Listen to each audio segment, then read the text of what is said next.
Hello friends, welcome to our YouTube channel. আজ আমরা West Bengal school service কমিশনের second SLST recruitment এক্সামের যে 9-10-এর যে তোমাদের আগামী 30 তারিখ থেকে ডকুমেন্ট ভেরিফিকেশন হবে, সেটাতে কী কী ডকুমেন্ট নিয়ে যেতে হবে সেটা নিয়ে আমরা আলোচনা করব। তোমরা ইতিমধ্যেই জানো যে আমরা ইউটিউবে একটি যেদিন নোটিশ বেরিয়েছিল সেটা একটা ভিডিও বানিয়েছিলাম যে তোমরা তোমাদের ইন্টিমেশন লেটার কী করে অফিসিয়াল ওয়েবসাইট থেকে ডাউনলোড করতে পারবে। আশা করি তোমরা তোমাদের যে ইন্টিমেশন লেটার তোমরা ডাউনলোড করে নিয়েছো এবং দেখে নিয়েছো যে কবে কোন দিন তোমাদের ডকুমেন্ট ভেরিফিকেশন হবে। আজ আমরা আলোচনা করব যে কী কী ডকুমেন্ট তোমাদের নিয়ে যেতে হবে। আর ওই ভিডিওটি যদি তোমরা না দেখে থাকো তাহলে আমাদের ইউটিউব চ্যানেলে দেখতে পারো, বা এই ভিডিওটির ডিসক্রিপশনে দিয়ে দেবো এই লিঙ্কটি, তোমরা সেখান থেকেও দেখে নিতে পারবে। চলো আমরা তাহলে দেখে নিই কী কী ডকুমেন্ট তোমাদের নিয়ে যেতে হবে। ভিডিওটি একটুকুও স্কিপ না করে প্রথম থেকে শেষ পর্যন্ত দেখবে। তো তোমাদের ডকুমেন্ট ভেরিফিকেশনের জন্য প্রথমেই তোমরা যেটা দেখতে পাচ্ছ, এখানে অরিজিনাল যে ডকুমেন্টগুলো রয়েছে তোমাদের কিন্তু সেগুলো সব কিছুই নিয়ে যেতে হবে, এবং তার সঙ্গে তাদের যে সেলফ অ্যাটেস্টেড যে কপিসগুলো রয়েছে, জেরক্স কপি, সেগুলো কিন্তু নিয়ে যেতে হবে। এবং তোমরা অবশ্যই কিন্তু তোমাদের যে নির্দিষ্ট যে তারিখ এবং সময় এবং ভেন্যু যে রয়েছে সেখানে কিন্তু উপস্থিত হতে হবে, অন্যথায় কিন্তু তোমাদের ডকুমেন্ট ভেরিফিকেশন হবে না। নেক্সট আমরা দেখে নেব যে কী কী ডকুমেন্ট তোমাদের প্রয়োজনীয় হবে।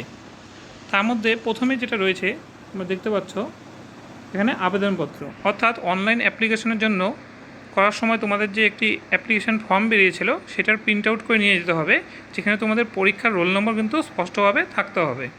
এটা তোমাদের প্রাথমিক একটি পরিচয়পত্র, এটা দিয়ে তোমাদের এন্ট্রি করা হবে। নেক্সট যেটা রয়েছে, তোমাদের একটি পরিচয়পত্র দরকার হবে। নাম এবং ছবিযুক্ত যে কোনো একটি পরিচয়পত্র, সেটা ভোটার আইডি কার্ড হতে পারে, আধার কার্ড হতে পারে, বা প্যান কার্ড বা পাসপোর্ট হতে পারে, সেটা কিন্তু দরকার হবে। আর বয়সের প্রমাণের জন্য কিন্তু তোমাদের মাধ্যমিক বা তার সমমানের পরীক্ষার অ্যাডমিট কার্ড অথবা সার্টিফিকেট দরকার হবে, যেখানে তোমাদের ডেট অফ বার্থটা মেনশন করা থাকবে। নেক্সট আমরা দেখে নেব কী কী ডকুমেন্ট লাগবে। তোমাদের ইডাব্লিউএস এবং কাস্ট ক্যাটাগরির ক্ষেত্রে কিন্তু এখানে বলা আছে, এখানে দেখতে পাচ্ছ যে পশ্চিমবঙ্গের উপযুক্ত কর্তৃপক্ষ দ্বারা প্রদত্ত সংশ্লিষ্ট সার্টিফিকেট থাকতে হবে। আর ইডাব্লিউএস সার্টিফিকেটটি শুধুমাত্র পশ্চিমবঙ্গ রাজ্য সরকারি চাকরির জন্য বৈধ হতে হবে। আর ইডাব্লিউএসের ক্ষেত্রে যে 2024 থেকে 25 এবং 25 থেকে 26 উভয় বছরের সার্টিফিকেট জমা দিতে হবে, ঠিক আছে, কারণ রিক্রুটমেন্ট প্রসেসটা তোমাদের সেরকমভাবে চলছে। আর প্রয়োজনে ইডাব্লিউএসের অ্যাপ্লিকেশনের যে অ্যাকনোলেজমেন্ট স্লিপ থাকতে হয় সেটা কিন্তু তোমাদের সঙ্গে রাখতে হবে। নেক্সট আমরা দেখব শিক্ষাগত যোগ্যতার ক্ষেত্রে বলা আছে, এখানে দেখতে পাচ্ছ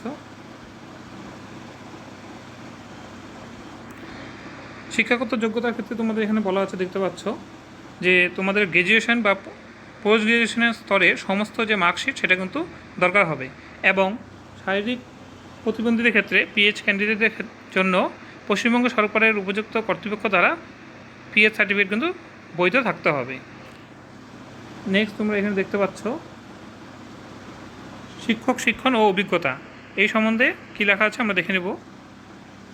দেখো উপরে লেখা আছে এখানে যে শিক্ষণ অর্থাৎ বিএড ক্ষেত্রে তাদের যে বিএডের যে মার্কশিট এবং সেই প্রতিষ্ঠানটি, অর্থাৎ যেখানে তোমরা বিএড কলেজটি, সেই কলেজটি এনসিটি বা আরসিআই দ্বারা অনুমোদিত কিনা সেটার প্রমাণপত্র হিসেবে কিন্তু একটি সার্টিফিকেট হয়, সেটা কিন্তু তোমাদের অবশ্যই দরকার হবে।